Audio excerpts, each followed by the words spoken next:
Bonjour à tous, alors je vous présente aujourd'hui un exercice très complet sur la lecture graphique que je vais découper en plusieurs vidéos. Alors, l'exercice était composé donc de 5 questions. La première question, ici en haut à gauche, une question sur les calculs d'images. Graphiquement, évidemment, tout ça c'est du graphique. Donc, première question sur la lecture graphique. Deuxième question sur les lectures graphiques d'antécédents, ça s'appelle la recherche d'antécédents, donc f de x égale quelque chose. Ensuite, en troisième question, des résolutions graphiques d'inéquation, donc f de x supérieur ou égal strictement, et ensuite un encadrement.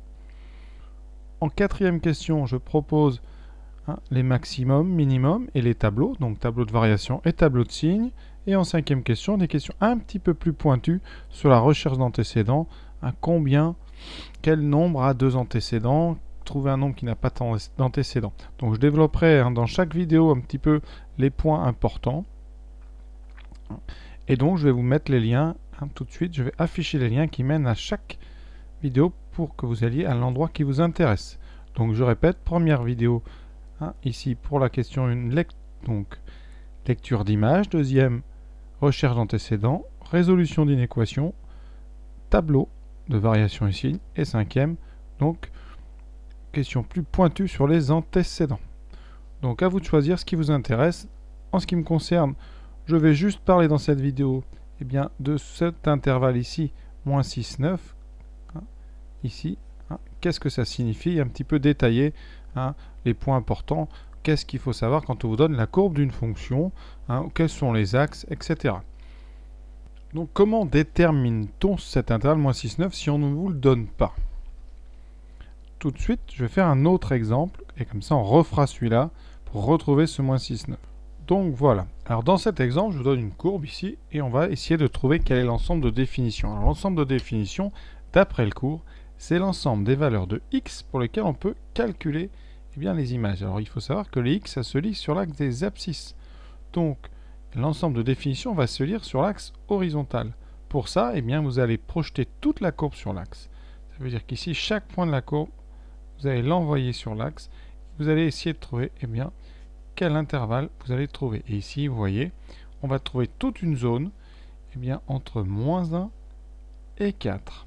Voilà ce que ça donne. Donc vous avez votre courbe, vous allez projeter et vous trouvez tout l'intervalle ici que je suis en train de surligner en jaune.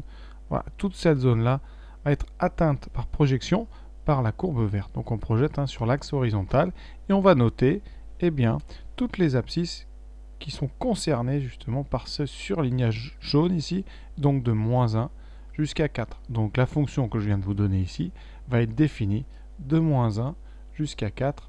On notera ça sous forme d'un intervalle. L'intervalle ici, on notera df est égal à l'intervalle moins 1, 4. Alors nous, dans notre problème, on a une fonction définie sur moins 6, 9. Ça veut dire que l'intervalle qui est atteint par la courbe doit être au niveau de l'axe des abscisses de moins 6 jusqu'à 9. Vérifions ça tout de suite. Alors en projetant, qu'est-ce qu'on obtient? Vous voyez, le premier point ici va être projeté sur moins 6. Donc ça commence bien. Ensuite, les points suivants vont être projetés après moins 6. Voilà. Alors quand la courbe au-dessus, on projette vers le bas. Ici, quand elle est en dessous, on projette vers le haut. Pas de souci. Voilà. Et vous allez atteindre par projection toute cette partie-là de l'axe des abscisses jusqu'au dernier ici. Non pas ce point-là, mais le projeter ici de ce point en bas de la courbe ici qui va arriver sur x égale 9. Donc, qu'est-ce qu'on peut dire? Graphiquement, on voit bien que notre fonction f est bien définie sur l'intervalle moins 6, 9. Un intervalle ici qui est un intervalle de x. Ça veut dire que pour n'importe quelle valeur de x entre moins 6 et 9, on va pouvoir calculer f de x. Conséquence, si je vous demande par exemple f de moins 7, comme moins 7 n'est pas d'intervalle, ça n'a pas de sens. Idem, si je vous demande f de 10, puisque 10 est situé après 9, vous n'aurez pas non plus de réponse possible à donner, donc ça n'a pas de sens. Voilà.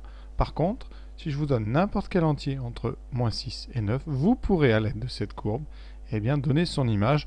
Pour un exemple, je prends par exemple f de 6, vous savez, donc le 6 est ici.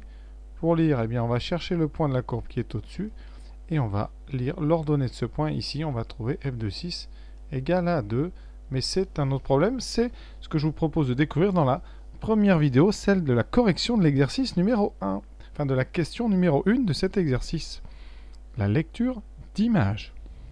Et donc, je vous remets les liens ici qui mènent à chacune des corrections de chacune de ces 5 questions. Et merci d'avoir été jusqu'au bout. À très bientôt, en espérant que ça vous ait plu.